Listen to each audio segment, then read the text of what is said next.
नमस्कार, आपण पाहता हिरकणी न्यूज. हिरकणी न्यूज प्रत्येक क्षण ताज्या घडामोडी आणि महत्त्वाच्या प्रत्येक बातमीसाठी नेहमी तत्पर.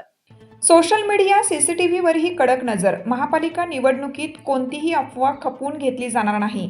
भयमुक्त आणि उत्साही वातावरणात महापालिका निवडणूक पार पाडण्यासाठी पोलीस दलाने कंबर कसली आहे.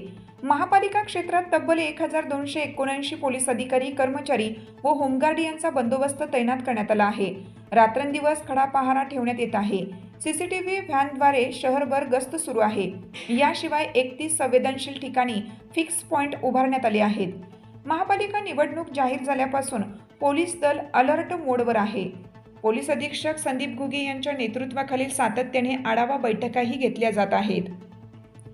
कायदा सुव्यवस्थेचा प्रश्न निर्माण होऊ नये यासाठी रेकॉर्डवरील 1,500 गुन्हेगारांवर प्रतिबंधात्मक कारवाई करण्यात आली आहे. तसेच 4 टोळ्यातील 18 जणांवर हद्दपारीची कारवाई करण्यात आली आहे. त्यात एका उमेदवाराचाही समावेश आहे. उमेदवारी दाखल केलेल्या गुन्हेगारांचीही छाननी करण्यात आली आहे. महापालिका क्षेत्रातील प्रत्येक मतदान केंद्राच्या 100 मीटर परिसरात पोलीस बंदोबस्त तैनात करण्यात आला आहे.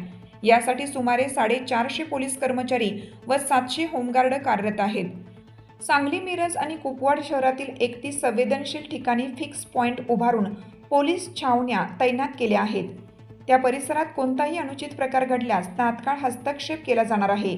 तिन्ही शहरात सीसीटीव्ही व्हॅनची गस्त सुरू असून संशयास्पद हालचालींवर त्वरित कारवाई केली जाईल असा इशारा पोलीस अधीक्षक घुगे यांनी दिला. सांगली व मिरज शहरात 2 दंगल नियंत्रण पथके तैनात करण्यात आली असून राखीव दलाच्या तुकड्याही दाखल झाल्या आहेत. तब्बल 1200 पोलिसांचा कडेकोट बंदोबस्त उभारण्यात आलाय. आज पोलीस अधीक्षकांनी बंदोबस्ताचा आढावा घेतला असून उद्यापासून तो पूर्ण क्षमतेने कार्यान्वित राहणार आहे. सांगली व मिरज उपविभागीय स्तरावरही विविध विशेष उपाययोजना करण्यात आल्या आहेत. पोलीस अधीक्षक, अप्पर पोलीस अधीक्षक, उपअधीक्षक 7, निरीक्षक 26, सहाय्यक निरीक्षक व उपनिरीक्षक 64, अंमलदार 415, होमगार्ड 700, राखीव दलाच्या तुकड्या, दंगल नियंत्रण पथक, जलद कृती दल व सीसीटीव्ही व्हॅन असा व्यापक बंदोबस्त तैनात आहे. सोशल मीडियावर कडक नजर.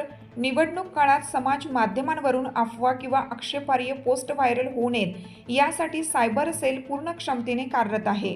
प्रत्येक पोस्टवर बारकाईने नजर ठेवली जात असून अफवा पसरवणाऱ्यांवर किंवा समाजात तेढ निर्माण करणाऱ्या पोस्ट टाकणाऱ्यांवर कडक कारवाई केली जाईल असा इशाराही पोलिसांनी दिला आहे. आपल्या हिरकणी न्यूज चॅनलला लाईक करा, शेअर करा आणि सबस्क्राईब करायला विसरू नका आणि रहा अपडेट.